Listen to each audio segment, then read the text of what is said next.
अस्सलाम वालेकुम नाजरीन। जेल में इमरान खान की सेहत कैसी है, नए बर्क में मुंतकिल किया गया या नहीं। साले ज़फ़र की अहम तफसीलात सामने आ गई।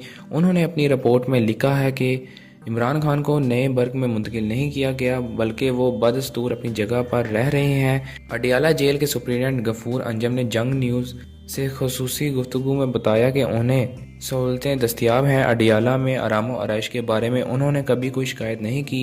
शौकत खानम के डॉक्टरों ने जेल में आकर उनके दांतों का मुआयना करके ओदियात दी, जिनसे वो सेहतमंद हैं, और उन्होंने अपनी बवासीर या ऐसी दूसरी किसी भी बीमारी की शिकायत नहीं की। वो कमोबेश 3 घंटे की सख्त वर्जिश करते हैं, जिसमें कोई खलल नहीं आया।